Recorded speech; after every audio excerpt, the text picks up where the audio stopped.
What's going on, everyone, and welcome back to Friends of Mortgage Heroes. Today, we're joined back by our good friend, partner, and local real estate investor, DJ Gutierrez. And as of 2025, he has negotiated over $500,000 in seller credits for his clients. 555. I knew you were gonna correct me. I just went $500,000, baby. Let's go. If I was a fluffer, I would say I over half. But nah, bro. I mean, it's just slightly over. It was. I was. $500,000 sounds pretty freaking huge, bro. But tell us about that, bro. How was 2025? 2026. You hit the ground running, but take us back to what 2025 was like, bro. 2025 was a grind. 2025 was a grind. We finished. Thankfully, we finished with 30 transactions. Just about 12 of them were listings. The rest of them were buyers. Nice. So we did our thing this year. We did our thing. We maximized every credit available. We utilized all of the availability of the VA loan structures for majority of our clients, even some FHA conventional. I mean, it was nice. It's a nice selling point to tell clients that just by hiring me, you average $28,000 in credits. Now, I tell people, but asterisk. Please do. Right? Because, let's just say me and you are VA 4% out of $1 million. I got you $40K. Mm-hmm. But this veteran can maybe only get $5K. So it doesn't necessarily say every client's getting $28K. Yeah. Every client's getting $50K. It all comes down to the deal, right? Some sellers can offer it. Some sellers can't. So on average keyword, 28 grand. But take those odds, right? It's like, of course. What's that movie? The odds may be forever. Yeah. Mockingbird or 28K, May the odds be in your favor. So one of the things I always like to tell, buyers and the agents that we work with is if you don't ask for anything, you ain't getting shit. Dude, you'd be so surprised. Please. Oh my God, you'd be so surprised. I bite my tongue because I'm like, I can't go out and negotiate for them. All I can do is be like, tell your agent this. Yeah. Well, I mean, or you tell the agent, right? Like, I had a conversation with an agent. I'm not gonna say any names, but it was beep beep beep. No, I was kidding. I had a conversation with a lender, and they asked me the same thing. How in the heck did you negotiate all those credits? Yeah. I simply just asked for it. Thank you. Thank you. Thank Genuinely asked for it. 4% is the max VA allowable credit. Can we have 4%? Yeah, ask for the best. Ask for the most and then digress from that. Yeah. Some said yes. Some said no. Some did 1. Some did 3. But we got something to work with, right? And then over time, you just look up and it adds up. I love that because it's so simple. All you have to do is ask. But if you don't ask, you're really not getting anything. And I think it's just honestly just shooting your shot. The worst you could get is a no. 100%. That's exactly why agents always ask me, how do you charge 4% to sell a house? Just on the seller side. Yeah. Because if I can sit at the table, grab the pen and have the confidence to say, sign here, you don't think I'm going to ask for that on a buyer? Yeah, of course. Most agents say, well, what are you willing to pay? Yeah. Oh, I'll take that. Mm-hmm. I'll take that. No. We as a community, we're going to get ours. Yes. And my community is me and my clients.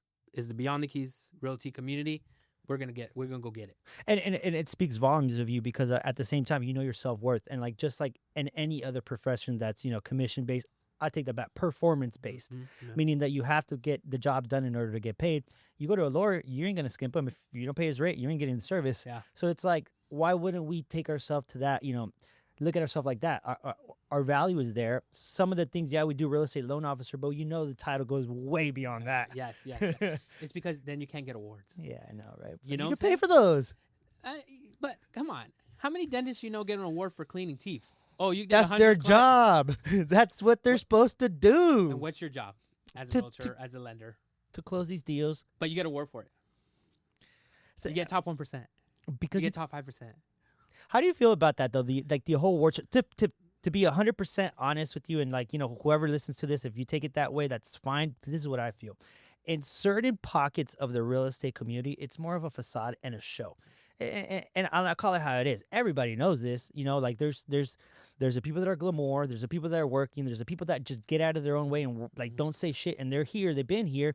But there's a little bit of everything in this community, and I think that's why a lot of people get into real estate, because it's really who you are, and you'll find your tribe. Yeah, it's oh man, I can go on about this Yeah. for days, right? But what I think it is just a individual's way to get validation, Mm-hmm. whether that's A, from the client, or to show the client, hey, I'm a top producing agent, that's why you should hire me, Mm-hmm. because that's their only value proposition to give, right? Nobody tracks, nobody measures. I can confidently say, this is how much I've negotiated. That's why you should hire me. Not because I'm a 1%er, right? 3% Yeah. of all San Diego, whatever, 5%, 10%, whatever it is. No, my value proposition is actually tracked and measured, validated through the MLS, right? So I think the PSAR, the SDAR, all the associations created this to give the real estate agent a track record, Yeah. right? Because like you can be part of, and that's why I tell agents starting out, join a team. Yeah. You join a top producing team, leverage their stats. I mean, look, it's not a secret. You can be a year zero agent, go out and work for a team, be a part of 50, 60 transactions. Maybe you didn't close those, but you're a part of it. Now you can say, well, I've been a part of this.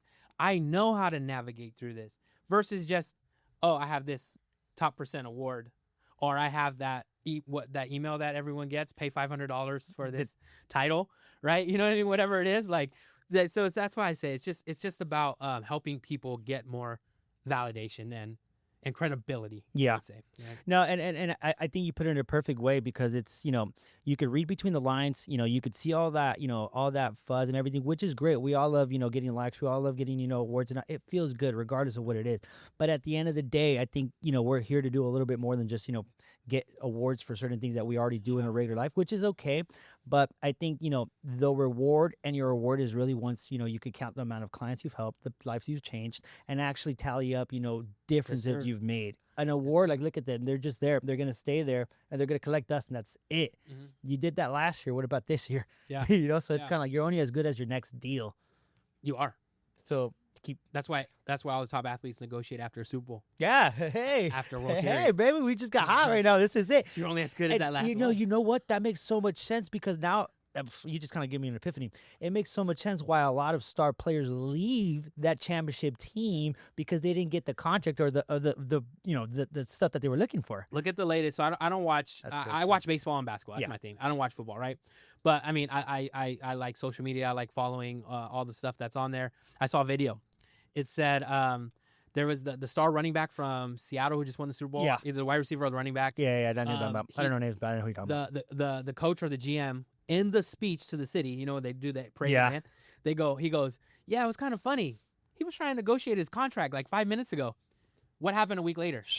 He went to someone who paid him, and they lost. I mean, I think he was like their running horse. Yeah. Right, during the Super Bowl run. Like, hey, when you're hot, you're hot. Yeah, and you got to ask.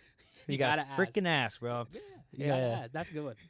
So over the years, bro, we've done multiple deals together, including investments, flips, rentals. But outside of bonding over being dads, playing some golf, and just talking, shop, what got you into real estate investing originally? And what would you say your first deal was like? And what did you learn? Oh man, I always want to exit. And I think the only way, right? Mm-hmm. A lot of people may say it's a downline and go get, agents to pay you a downline and you can exit that way and never sell a house. I can see it because I know some people make some good money on downlines, but you're still tied to somebody else. Yeah. Right. And somebody else in a commission-based industry, right? That is a shiny object industry. What I've learned is paying rent is not. Rent's due on the 1st every single month. So with my investment strategy, I'm using that to exit, right? To build wealth, to live off of the rents, right? The mailbox money. Shout out Voltaire. Dude has 82 doors, makes, I don't know, 30, 40K. Sorry to put your business out. But shout out the new project too, brother. He posts, I'm reading his bio line. He makes like 30, 40K a month on rental properties. Like that, dude, that's an exit strategy. Quiet and still does his work. So I give him props for that. Yeah, I call him the Nipsey Hussle of San Diego. That guy getting it. You know what I mean? So true. But so true. To see stuff like that, it's like, why not me? Right? Why not? Like, why not leave a legacy down to the kids? Why not have somebody else paying your lifestyle guaranteed? Right? I mean, it's not guaranteed. I mean, I'm in Cleveland right now. And one of my tenants just got locked up, and Oh, bro, don't tell me that. We just closed on that a few months ago. Yeah. So I got the third unit rented, Yeah, I remember. and then the main unit she got locked up, and What did she do? Section 8 said I'm not paying your rent anymore, and I said okay, time to go. Did they tell you what they did? No. Would have been a great soundbite. Yeah. She locked up. Damn. So, before we get into it, congratulations on the third baby, newest edition. thank you, I don't man. know how you do it. 3 under 3. I thought I was crazy when I went 2 under 2, but then, It's like a Twilight Zone. Yeah. It's the same thing every day, Yeah. right? It's Telling. we never left diapers, we never left formula, we never left stroller, we never left car seat. That's a good perspective. You know what I'm saying? So it's not like we started at 12 years old, now we're at 0 years old. Back right? to square one. It's just this is all I know. Yeah. You're in the motion. You're in the flow right now. This is all I know. But it's nice, man. My oldest, who's 3, she loves being older sister. She just wants to hold the baby all day. The middle one, she's my wild child. She's from I'll tell you, that's my the little top one, too. rope. She's jumping off the top rope. Something about the second babies that Yours just could, too? bro. Mine's like, don't jump. Oh, do it. Yeah. Don't jump. With the Watch look me. and Yeah, the smile. they're Oh, waiting for you to yeah. say like don't. They're like, Yes, I am doing I'm it. all right. I'm going for it. Yeah, she's wild. Oh, I'm that's curious, awesome. I'm excited, curious to see the new baby's personality. That's awesome, bro. It's a combination of everybody, and you have a beautiful family, bro. Thank So you. congrats, Thank you. bro. That's Thank you. awesome. All right, so I wanted to switch gears a little bit, and I wanted to talk about what is actually happening here in the San Diego market. A lot of people think it's it's slowing down. A lot of people have hard time getting their offers accepted, but I really just wanted to dive in and see what your perspective was as far as what you see going on, what's happening, who's winning, who's losing, and what you could take advantage of. Yeah, no, that's a great question. So, I mean, we're still in a buyer's market, in my opinion, right? You can still go out there and ask for credits. Properties are still sitting on the market, but not for long. I'm just now starting to see multiple offers on properties. Yeah. Just now starting to see properties sell within 21 days. Before, no offers. You can go in there, ask for 4%, get a 2-1 buy down, get the closing cost, right? And a buyer would win, right? And you ask me what wins in this market, and you have to look at it from both perspectives because you can't group clients together. Yeah, of course. On the buyer side, it's going in now, right? I like to draw a U, right?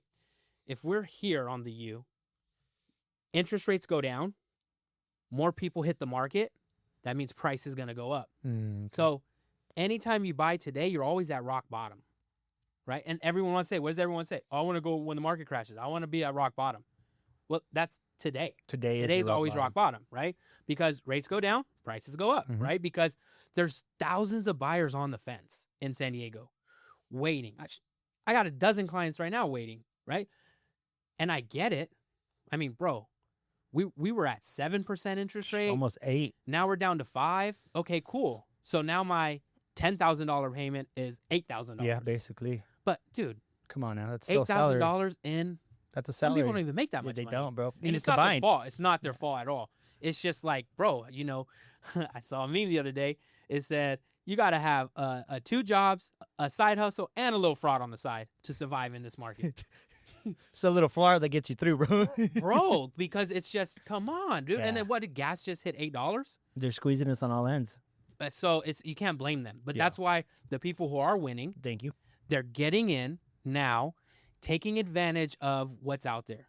2-1 interest rate buy down. Imagine going into year 1 with a 3% rate. That's gonna save you $1,000. Yeah, right off the top. right? And then people forget you can refinance. You can adjust your rates every single time, right? When people around you sell, now your equity goes up. So now you're lowering your payment while your equity is increasing. That is what we want, Yep. right? Ultimately, that's what you want. People always say, why do you say this? It sounds backwards. I say, who cares what interest rate is? Who cares what the price is? Get a $10 million house with a 10% interest rate.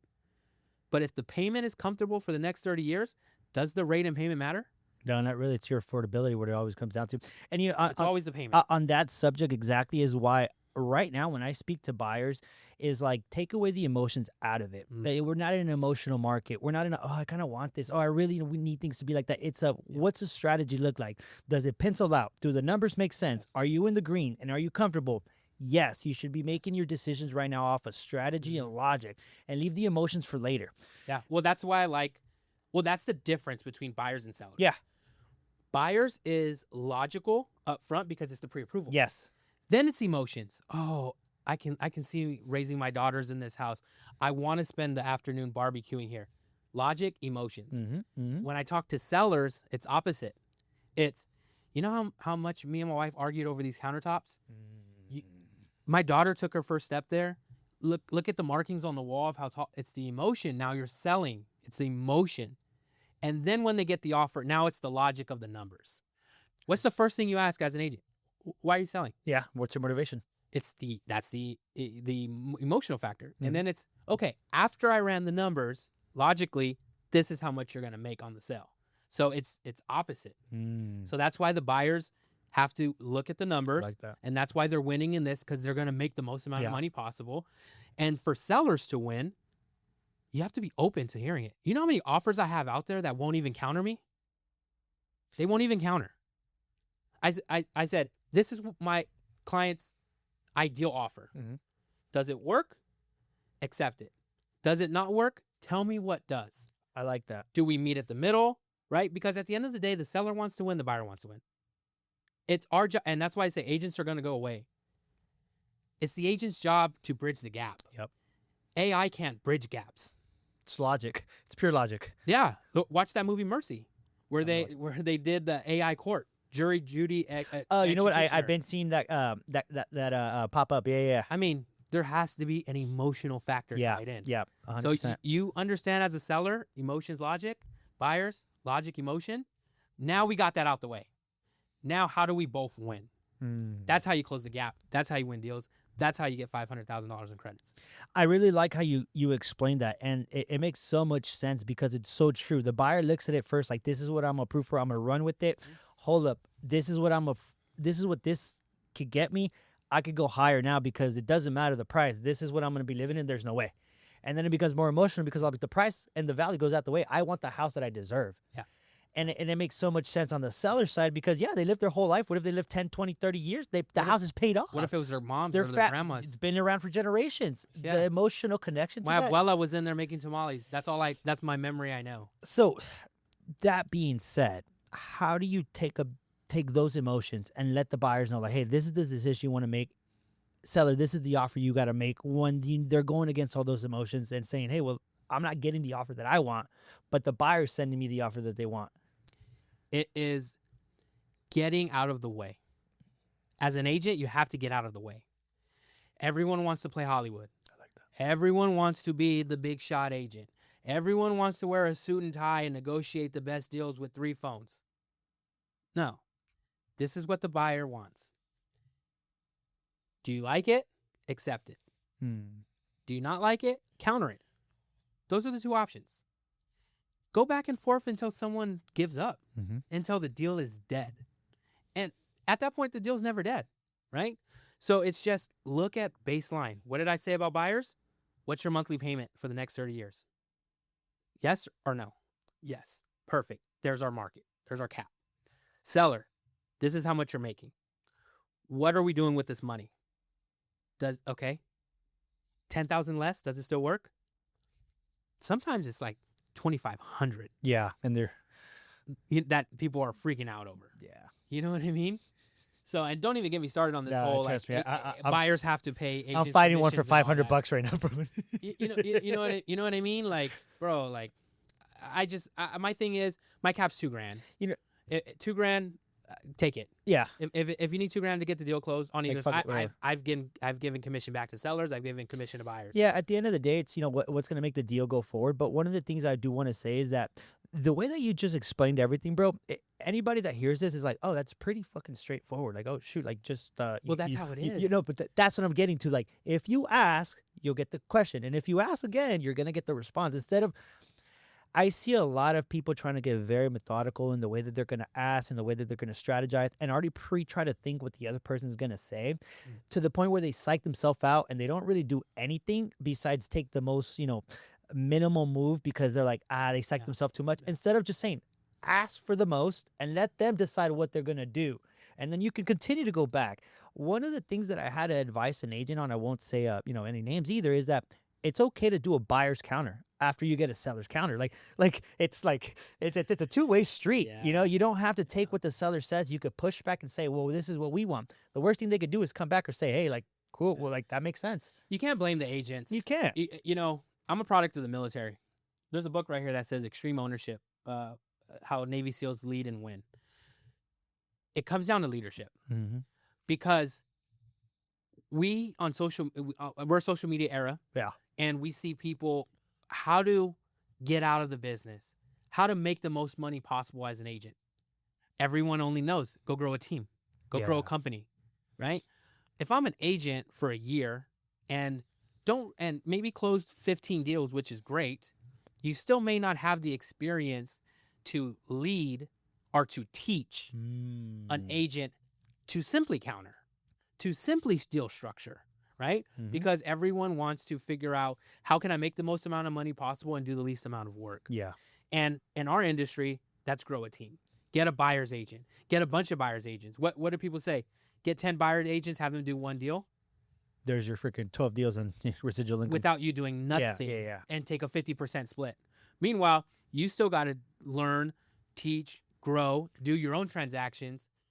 These agents, it's not their fault, right? It's not their fault at all. Sometimes I get an offer, I'm reviewing it, and I'm like, so right. bro, you cleared this with your team lead? No, I don't even have one. This is insane. Yeah. No, like, they're on a team. Like, this is how What's they your taught you team to- is teaching This is you? how they taught you to write offers? Yeah. Like my favorite, here, you guys want to talk about, everyone's like, I give value, I do this, I do that. The V word. You want to give real value?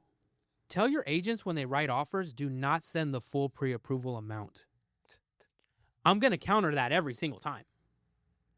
If you send me an offer at $550 and you have a pre-approval at $600,000 and I know the property's worth $580, You got more in the bank. I'm countering you at $580. Yeah. And then don't call me and say, well, you listed it at $550 and you're countering me at $580. Why? Because your buyer qualifies for it on paper. Whether they pay it or not, it is what it is. What? But what's my job as a seller's agent? Maximize the most amount of profit. What's my job as a buyer's agent? Get the best deal, right? So, hey, lender, I'm writing an offer. I'm writing an offer for $560. Can you send me a pre-approval at $560? Yep. That's what I tell everybody. Like, I like, just tell me the property. I'll send you the number because of that. Well, full disclosure, it's happened. Like, it's happened to us, Like, Yeah. we send them to DU at whatever they got max approved for. We send them the pre-approved. They're like, and you're asking for credits? Isn't it funny how agents ask for DU and pre-approval, but do they even read them? No, I'm like, I could tell you what you're gonna look at. Like, you're just asking for it because they have it. That's what they got told you. Yeah, you're not gonna Right? go and look at their debt to income ratio, see if it's tight, or look at their banks. Like, you have everything on there. You don't really even have to ask me for Uber funds. You don't. Yeah, everything's on there. And the approval, you'll know how their conditions are gonna be asked. Yes. You're gonna know what they need to actually close the loan. But they won't take the time to do that. No. They'll just ask for it because I don't it's read standard. DU. I wouldn't expect I'm not you to. a lender. I wouldn't expect you to. You know what? Anytime an offer comes in, I reply all. Here's the counter. Please send. Please have your lender call Brian, or Brian email this DU 10103, whatever your How fucking gonna lender deal with talk it? is. Boom. Hey, we're gonna accept the offer. They qualify? No, they don't. Boom, easy as that. And Yes, they do. I've been in that position where it's like, and there's nothing wrong with that because it's actually a service to the listing agent, knowing that, hey, the buyer's actually going to be like, they're going to pull their weight and they're going to actually be able to pull through. And it's happened before in mine where I'm like, yo, you can't accept this shit. Yeah. Like I know you want the deal, but I'm like, it's going to blow up in your face. And I'm not even saying like, hey, send it to me, because this ain't even going to fly. Yeah. Like, We're not a museum. no. We're not putting houses on a shelf and watching people walk by. No. We're in the business to close deals. Mm-hmm. How are we going to close this deal? From everyone involved. Yes. Period. And sometimes it takes everybody. And one of the things that I appreciate in transactions is when everybody's playing ball, Mhm. and rather than put pressure, everybody's supporting each other. Yeah, Like yeah. when Yeah. it's like that, I'm going to battle and I'm going to do my job. But when I'm getting pressured but also challenged, it's kind of like I'm also not going to take shit. Yeah. But You guys get it all. thank you, Blame bro. the lender. But and it's funny. There's times where it's not even my fault. Look, that's gonna Blame come the back to lender. me somehow, bro. Like, It's the watch, lender's just fault. fuck the lender. Yeah, it's the lender's fault. No, and that's why, like, we all laugh about broker. I always say it's in the new East Coast, West Coast beef. But this whole collaborative model now, Yeah. it just makes sense because you're starting to see a lot more brokerages do deals together. And it's just like, oh yeah, like, I mean, as sad as it is, like, oh, you're XP, I'm XP, yeah, let's make this deal happen. And everyone's willing to work together. Yes. Like, you know, I get it. And that's what the networking events for and the happy hours and all that stuff's for. But that's the old school way, right? Yeah, Oh, that's how you do business. oh, people remember to I people. met you that other day? Like, hey, my client has this offer. Let's make it work. Because everyone thinks, yes, I would say 80% of the deal is on paper. Numbers, terms, etc. The other 20% is agents. I'll vet the agent. I got a blacklist on my phone. You send me an offer, I don't know, bro. Because I've already worked with you and something had happened. Yeah. Right? So you're vetting the agent too. Right? I always said this. You put me at the table and negotiate my buyer's offer in front of the seller, 10 out of 10 offers are getting accepted every time. Yeah. You know, I tell my clients, look, I track and measure everything. I have a 95 success rate. If anyone tells you they have a 100% offer accept rate, they're lying to your face. There's too many people out here writing offers. Too many things can go wrong on the deal. There's no way. Yeah. No, of course. Unless you just One deal, two deals that just got to, you know what I mean? But yeah, or write an offer and then end up renegotiating the whole terms on the back end. You know, I've seen some offers come in, not ask for credits, not ask for this, and next thing you know, we have a $50,000 request with our back against the wall. yeah, and Cancel that. We're not playing those games. You know what I mean? and I think that speaks a lot to like you know, the integrity that you have in the industry as well. And one of the things you touched on is that 80 to 20%. Sometimes that 20% is what actually moves the deal to go to get done. You know, like that. Yeah, everything on paper makes sense, but like you said, maybe they don't like this agent. And yeah, the 80% is good, but I know this fool has flocked before. I know what he's gonna do. And I know that lender, and I know what how they operate. They're gonna say great, and at the end pull the rug, or hey, no, we want a credit inspection, come back with freaking 20, 30,000 worth of credits. You know, pies on whose face? Boom, and then who looks like it sucks because you're telling the seller, hey, no, this is good. They didn't ask for anything, and then you have to come back and say, well, remember that offer that I told you they didn't come anything? They actually want $30K. Yeah, DJ, what the?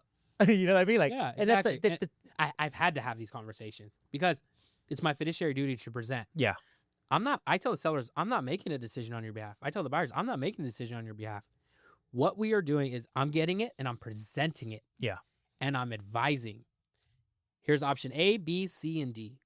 I recommend we go with B. yes, But what works for you? Okay, we'll do that. Yeah. Because that's what works for you, right? But every what do we see? I negotiated the deal. I did the I as the agent. And it's your fault when you have to take ownership over the the And deal take they're going through ownership, and take you know? ownership, and not at that point say, well, they wanted that.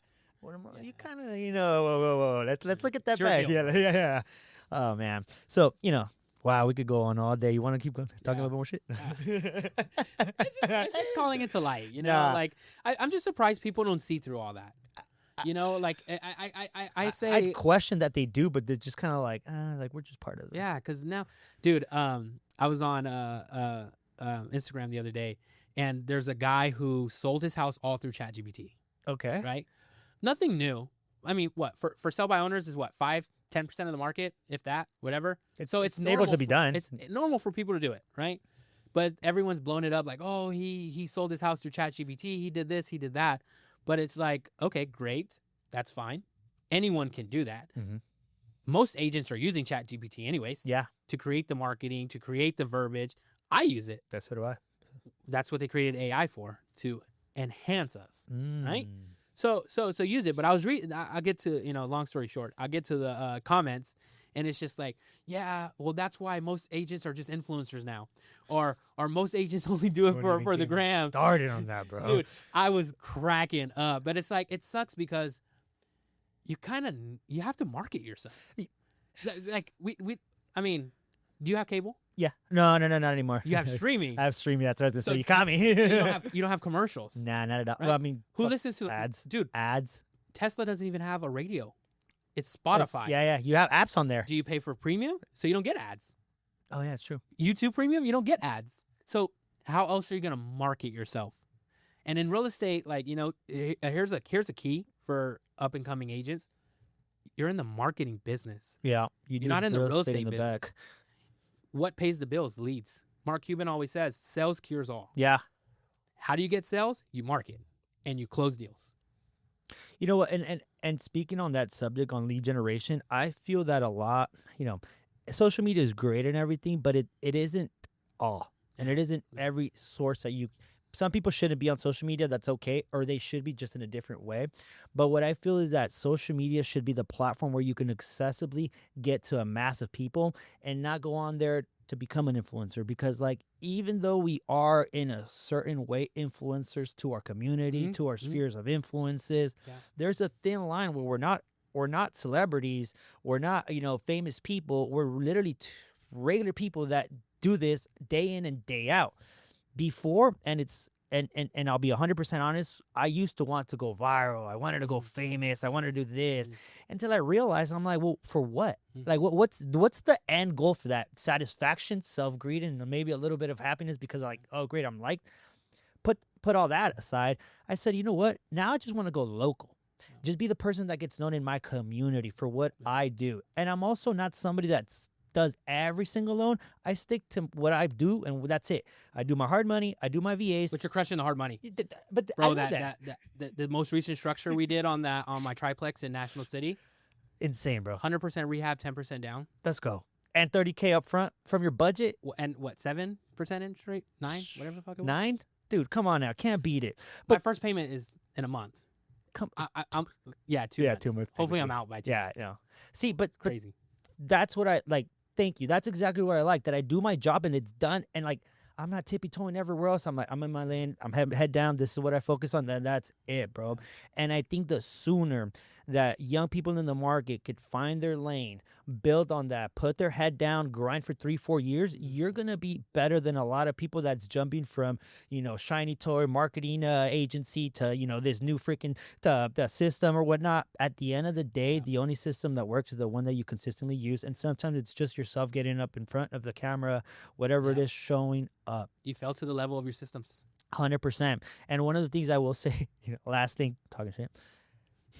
It's That just- post- I hate that you say that. It's not talking shit. It's just Now, it's- I think- I it's think shop we're talk, the- shop we're the- talk, shop talk. We're the only people honest Yeah. about the actuality of reality. Mm. That's like what it is. Like, I call Instagram a black mirror. Yeah. You have to give the people what they want sometimes. That's the only way you're the You gotta play the game. you're the it factor. You gotta play the game. Right? But when you come and give it real, yeah. It's like there. Well, and that's like, I'm okay. Like one of the things that I told myself when I got into the social media space to market is that I'm not gonna be a different person when you meet me in person. Oh yeah. Like That's good. like what you see on here is gonna be the exact Who you same get. thing that you get in person. Yeah. And I've stuck by that because I'm like, I've met people where I'm like, yo, what's up? Completely different. Yeah. That's my favorite when people tell me, "Oh, you're just like you are online." Thank you. I'm like, yeah, that's a Because it's me. it's I'm that. authentically me. Like that's all. I'm the best me. I'm not gonna be anyone else, bro. But tell us. All right, switching subjects. Tell us a little bit about your most recent project, bro. Oh yeah, well the National City one. So triplex, National City. Main house is a 2-1. 2-1. Main house is a 2-1. Trust me, I know this house now. But Back house standalone. It was a 1.5, mm-hmm. and then a studio. Yep. A decent sized lot. Right off of right by the base. In National City, right off the 5. We are going to restructure it. So we're going to turn the main house into a 3-2 because that's going to bring the most amount of rent value. Mm-hmm, mm-hmm. We're going to take away a half bath and turn that one into a 2-1. It still rents out very well, but now the layout's more functional. Yeah. For, because I always say everyone wants to go cheap, right? But I'm like, this is a 21st century? 20, whatever. 22nd? Yeah, I don't know. 21st. Whatever century we're in. It's 2026. If you live in a rental that doesn't have AC, heat, and washer and dryer, like, you're hurting yourself. That's like and you're hurting common needs. exact common needs, what we need to survive. Yeah. Right? So, like, I want to put those in there. So that's why we had to sacrifice taking out a half bath to accommodate for space, for washer and dryer, for this, for that. And then, the studio is very straightforward. It's just a studio. Yeah. So shout out Shane helping me architect and design that. I'm really really excited about that one. Yeah, and I know you know it's a triplex, so you know this year being the year of threes. I know you mentioned everything's happening in three, so It is, bro. So- 3 kids, 3 units. and you know that's one of my numbers there. That's why I was Oh like, yeah, yeah, there yeah, we yeah. go. So whenever you said that, and it's funny because you know, I was talking to you know my William, Addy is like, yo, like I connect real well with DJ. I have like this real good bond with him, and it's just straightforward. Like there's not like nothing crazy to it. It's just, we just get along, Yeah. and we just talk, and it just flows. But if someone wanted to get into buying for their first time, like investing, what route would you advise? Flip or rental? Because I've heard a lot of people like rental is kind of more like the end game, and some people want to get into right off the bat. What are your thoughts on that? I hate to do this to you, but it's asking the right questions because it's yeah. Everyone wants to flip. I flipped. Yeah, great. I made hella money flipping. Cool. I made hella money wholesaling. Right. And then some people are like, oh, I own X amount of doors. Oh, right. I see the perspective. So what is the perspective? What do you want? Right. So for me, I boiled it down to 2 things: net worth and cash flow. In my opinion, net worth is ego. Okay. I'm worth $10 million on paper. Notice I said on paper Yeah. because you got to sell. To liquidate, and then pay taxes. California, right? 40%. Retarded. Don't even get me Federal started. and state, Yeah. right? So is it net worth or is it cash flow, right? So once you figure out that, now let's figure out the entry level.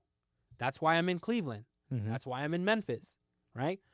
DSCR, best loan out there for investing, right? 20% down minimum. 20% of $1 million is $200,000. Yes, sir. Who has $200,000 in their account right now that they can throw away? Because Liquid, like- investing, you're throwing away.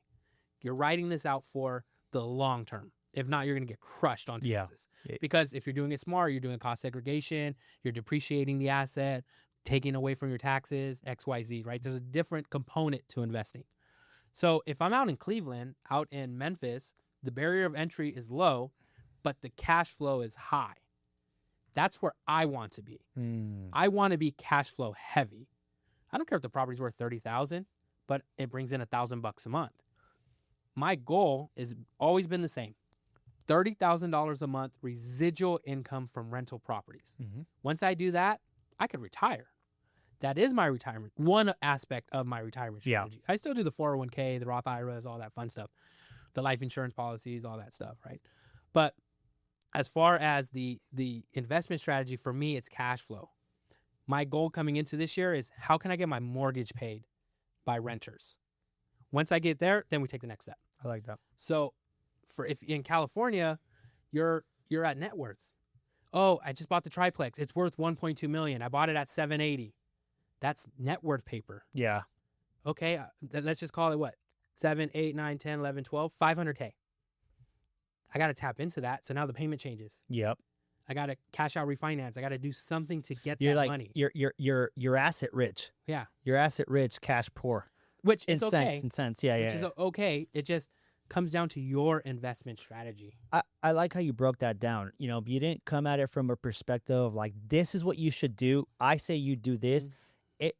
Again, that's why I love real estate, because it's really up to you what you want to do. Like there's every avenue for you to get into it, but it's more so understanding yourself, your wants, what you want, so that you can actually have clarity in moving in the direction you want to. Oh, yeah. Because you'll get pulled by everything sounds great. Everything's profitable if you Yeah. stick with it long enough. Yeah. Until you find out that it's a rented Lamborghini and they're making all their money on the courses that they sold you. And they own nothing. You know what I'm saying? So that's why you have to ask yourself the right like that. question. You have to sit with it and say, what and how is this going to serve me and my purpose and my thoughts and process, not what the world is telling me thoughts and process. Because I felt like the last couple of years, everybody gravitated towards fixing and flipping and becoming an investor. Yeah. Like I want Because to. it's sexy. It is. Everybody wants to be investor on their profile. I mean, everybody I see now is investor, developer, investor. It's sexy, It is. right? To go post on a story, turning this granite countertops, Taj Mahal, courtside, like that's what sells. That's why Yeah. Selling Sunset does so well. It's not the drama. It's, oh man, that's Jason Bateman's house. That's LeBron's house. Yeah. That's how they live. Yeah. I didn't know that was possible. You know what I'm saying? It's cool. Yeah, yeah. Right? It's fixing and flipping is cool. I always say success is boring. You know how boring it is to own a threeplex in Cleveland? Like Bone Thugs and Harmony, Cleveland. Like East 99, Cleveland. Like I looked it up. I was like, God damn, DJ, but hey, it cash flows. yeah. Dude, Memphis? Bro, trip out in Memphis. They don't have to put floors. It's concrete. And they I got put boys bars like, around the AC. I told Carlos, Carlos is the one helping run out there in Memphis. I said, bro, I didn't see an invoice for floors. He said, floors? Floors? We don't need no floors. We got ground here. Straight cement, bro. I'm like, dude, that's crazy. For California, for you, they got to make their money everywhere, every code, every permit. I like me some floor. I like me a wide oak, wide plank, 8-inch. That's sexy. Yeah. I mean, who would? Yeah. But, I mean, the plaster's coming in. Yeah. The plaster look. Yeah. My wife loves a good plaster. I've seen. Time changes. Yeah, for sure. I think gray's out. That's what I was just gonna say. For White's the back longest in. time, it was like the grayest. Gray, you go to white. you go to every house. This got flipped. This got flipped. It's cookie cutter.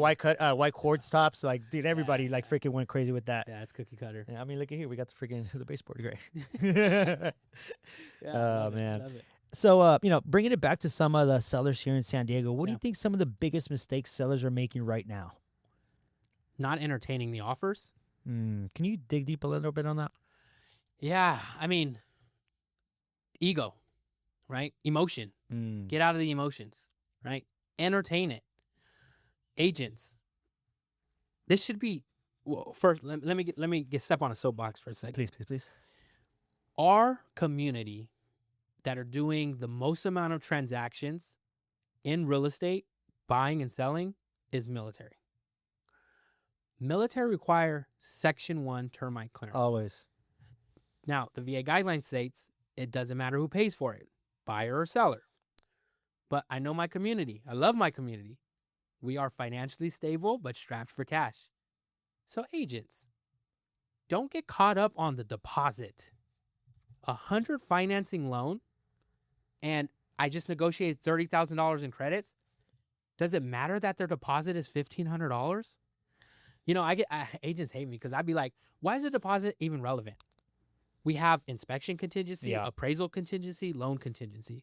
Once those get removed, if you actually read the contract, it doesn't automatically go to the seller when you cancel. There's an arbitration clause on there.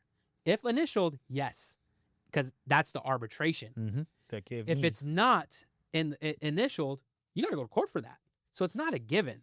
And then when you ask for the proof of funds, if you actually read it, man, this guy only has $3,000 in their account.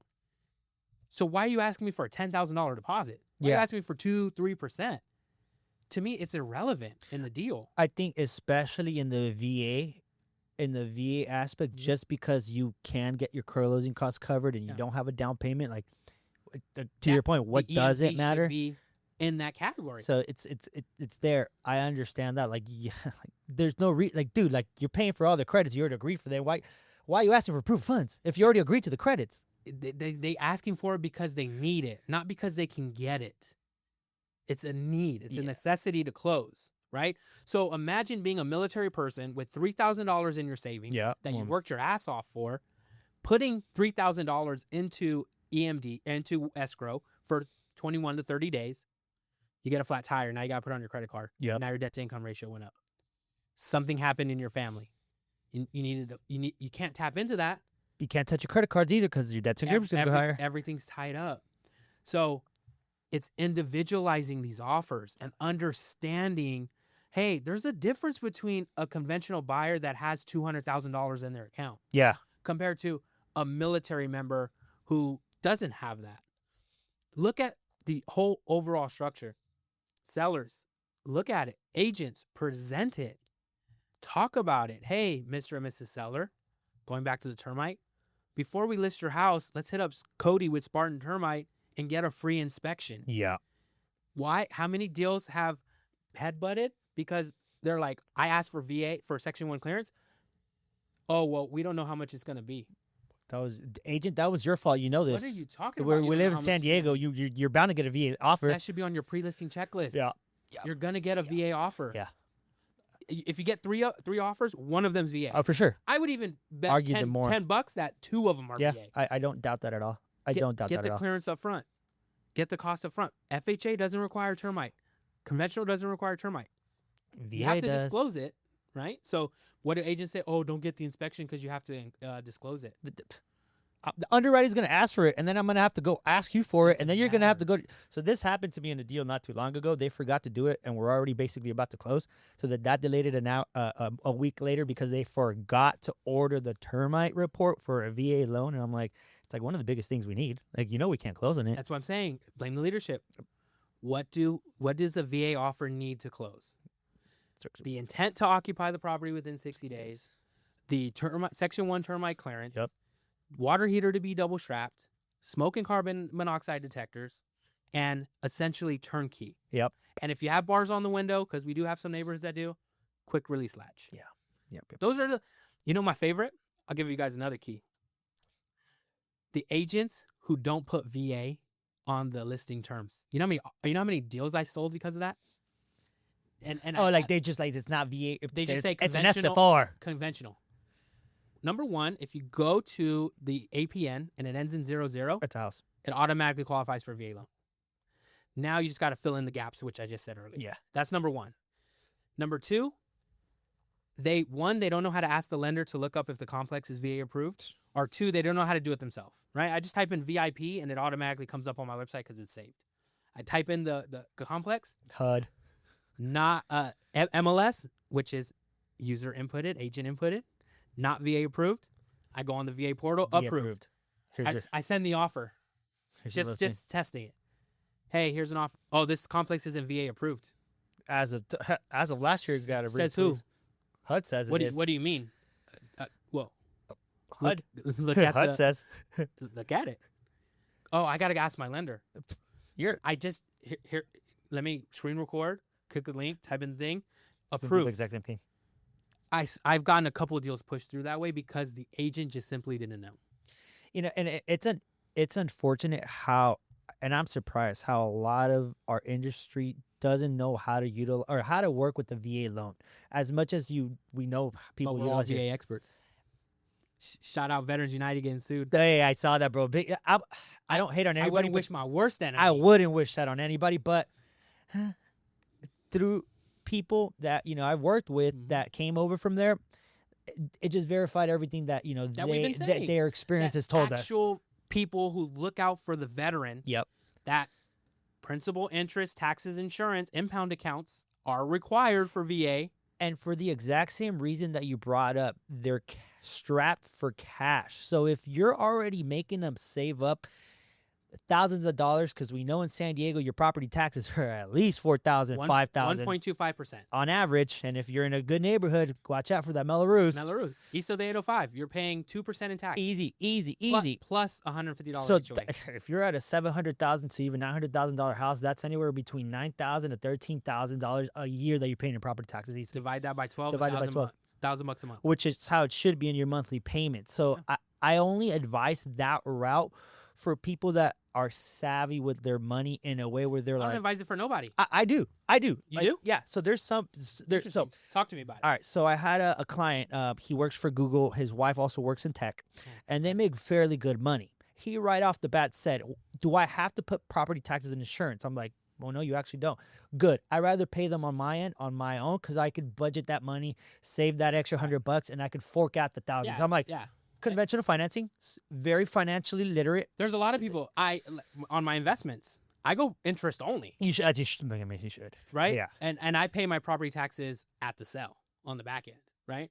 So I get that. Yeah. I get that. But for VA. Oh yeah, all day. Like that's what I'm saying. For FHA. Even more. That's just the regular civilians. Like VA, they're able to get into because it's a lot easier. 3.5% down, more accessible. You can take down payment assistance. But the thing is that if you're looking at the patterns of the person's finances, it also as a professional, it's a lower payment. Yeah, you're going to be more comfortable.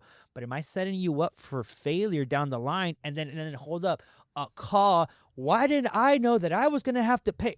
Even though we did disclose, no one's going to say it's my fault. Because I should. No, at the end of the day, that one's It's not the Wrap agent's it up. fault. Wrap it up. It's your fault. What? Ex- Property tax? Call the lender. Extreme ownership, bro. It's my fault. Just blame it. Put it on my tab, bro. Nah, it's same with supplemental tax. Yeah. But that one I do I hate disclose up. supplemental That one I tax. disclose up the like as we close. Like you're gonna call me. You're gonna say, Brian, what is this bill for thousands of dollars? But I you know- thought we put it away in the. And I'm gonna tell you, yes, we did. Yes. Look at the color of the. Look Yeah, at the that's what I color. was gonna say. Look I at love the when color. they get a green bill. Yes, DJ, I just got a property tax bill. What color is it? green. Throw it away. Yeah, or Rip it up, no, throw it no, away. or if it's blue, I think it's just a receipt, and they're like, Yeah. I thought I paid it already. I'm like, look at the water print. Yeah. No, the supplemental tax is rough, but a lot of people don't know. I mean, refi, roll it into the new mortgage. Yeah, you can. Because when you refi, you get your property taxes back. Yep, you get So that that's a account. chunk of change there. You skip 2 months mortgage, bro. It's like a mini cash out refinance it if you play it out correctly. Especially with the Earl, Yeah. VA. That's what I'm saying. VA, bro, best All loan out there. day, dude. If you have like anywhere between a 6.5 or lower right now, this is like the time that you could come down to 6. percent. No, It's even 6. If you got 6 and above, Yeah. refi, yeah. 100%. You save 2 payments and you get your EMD back loaded up with cash. We're March, so property taxes are due in April. If you want to hack it, do it in May. Yeah. So you want to shoot to close in the beginning of the month so that you miss that whole month and then that following month Yeah. as well, So quote start, unquote. start refinance now. Yeah, the process starts Sign your now. loan docs in Cinco de Mayo. And yeah, with the Right? margarita You know what I'm already saying? ready to go. Brian will get the taco man and the Gee, margarita. let's go. If you refinance in March or May, you call May, it. hey, And shit, hell yeah, clip this. Skip 2 months mortgage. Yep. And write it out, or wait until October When property taxes are because the due. property taxes are due again in November. Mhm. So let's just do simple math. Your property taxes are $12,000 for the year. The second half is $6,000. Now you can take $6,000, And put it back in the loan. put it back into the loan, put it in cash because the lender's going to send you check. Your Yeah, service you're provider's gonna send get you your a check. escrow your escrow balance Right. back. Pay off your supplemental if you have it, right? Or now, and let's just say your mortgage is $8,000. That's $16,000 because it's 8 times 2 plus another $6,000. Yep. Leading right into the holidays. Boom. That's always the play that I advise because it's like setting yourself up for the holidays. And if you do it right, you miss November and you miss December and you're first leading out to January, baby. Yeah. Let's go. Yeah, I like to say skip February because February feels like it hits you twice. First and 28th, you're like, God, But hey. and then February is short, so you're like, That's like what I'm shoot, saying. you're like, It's damn. There's 3 of them. And then March is like, it just got done. Bro, I'm telling you, there's where they all go? All right, bro. Well, let's go ahead and close this out, bro. Final thoughts. What should buyers be doing right now? Quick. Writing offers with max amount credits. Nice. What should investors be doing right now? Oh man, What are you doing right now? I'm going out of state There it is. because I want cash flow. Yeah. Yeah, I mean, You know- it's hard, bro. Like, You know what? I'll answer that one. It's know your strategy. Like, know what you want. Ooh, you got me. Know your That's a strategy. good one. I like that. Know your Uh, strategy. And what should sellers be doing right now? Countering. I need some few counters from these sellers, brother. I've been looking at some Counter yeah, us. counter us, please. I have an offer out in Sacramento, Lincoln to be exact. Don't even want to counter. Counter me, please. We got beat out on Arizona's dope house. Showing this VA client. Yeah. And it came down to everything we talked about today. Well, you know the conventional offer is putting 5% as EMD. Why is your veteran only doing 16 grand? I go, bro, 16 grand's that's Your vet had 60 grand? yeah, he's an officer. Oh, good. He's crushing it. He's an Good, officer. good for him. Shout out to him. That's dude. dope. Fire. We have like a really good strategy. So, dude, he's using his VA loan to invest. Good. So VA loan, you can go up to 4 units. Yeah. He's buying. He's qualified up to $2 million. If we do the math correctly, based on renting out the other 3, this is the sell. Here's the sell, guys. Imagine owning a $2 million community and only paying $3,000 a month. That's the sell. Granted, you're still on the hook for 12, 15, whatever it is, right? Leverage. You're still owning that mortgage, but you're leveraging the rents. Yes. Right. So, you know, shameless plug here. Follow me on Instagram at Real Estate by DJ. I'm doing a series on my triplex Okay, cool. because I have the exit. Yeah. I have the exit. I know the exit I'm going to say. 1.2 million VA client. Dude, she's crushing it. 30 years old, gonna live in the studio. We did the math. If we do it right, she's paying $2,500 a month for 1.2 million in National City Let's go. in San Diego. Let's go. She's gonna keep it forever. Yeah, I was going to say after that, like the cash cow. Yeah, just keep it. And see, that's a good play. Yeah. Right. Because what's the barrier of entry on VA? 0. Right. Compared to an investor, 20%. You know, you get in something now, and then when you're ready to buy and settle down, because a lot of these people are going to come to San Diego. 3 years later, they're going to transition. Yeah. San Diego's my first duty station. 3 years later, I went to recruiting station in San Francisco. Yeah. After recruiting station in San Francisco, I had to order to Okinawa, Japan. I chose to get out and settle back down in San Diego. But my point is, every 2 to 3 years, you're transitioning. Yeah. One thing I wish I knew is you can use your VA loan more than once. I would have bought a house in every place I went to. As long as you play within the conforming loan limits after you already have one, if the area that you're moving to, the conforming limit is still over what you basically have in your entitlement, you can keep buying. You can keep using that baby all day. And especially for the Marines, because I'm a Marine, so us jarheads only know jarhead shit. From here, the only place we can go to is Yuma, Arizona, Hawaii, Japan, or North Carolina. Them places' barrier of entry is way lower than here. You could buy $1 million here and then go buy North Crackalakin. You know, you Marines know what I'm talking about. And you could still do no money down. Yeah. And now there's your real estate portfolio. Right? I mean, it goes back to your Cleveland example, bro. You're cash flowing. Yeah. That's all that matters. DJ, is there anything you want to say before we sign off? Anything we didn't get to touch on? Anything you just want to highlight or tell everybody before we get off? You know, just be authentically you, bro. This industry is called real estate. This is the only business I know where we ain't the titles. No, it ain't real out here, there's bro. nothing real about this. Man, it's crazy, bro. So, but I mean, if you could be authentically you, that's all that matters, bro. Look yourself in the mirror, and if you like what you see, who gives a fuck about the rest? I like that, bro. Be you. Peace. Thank you, guys.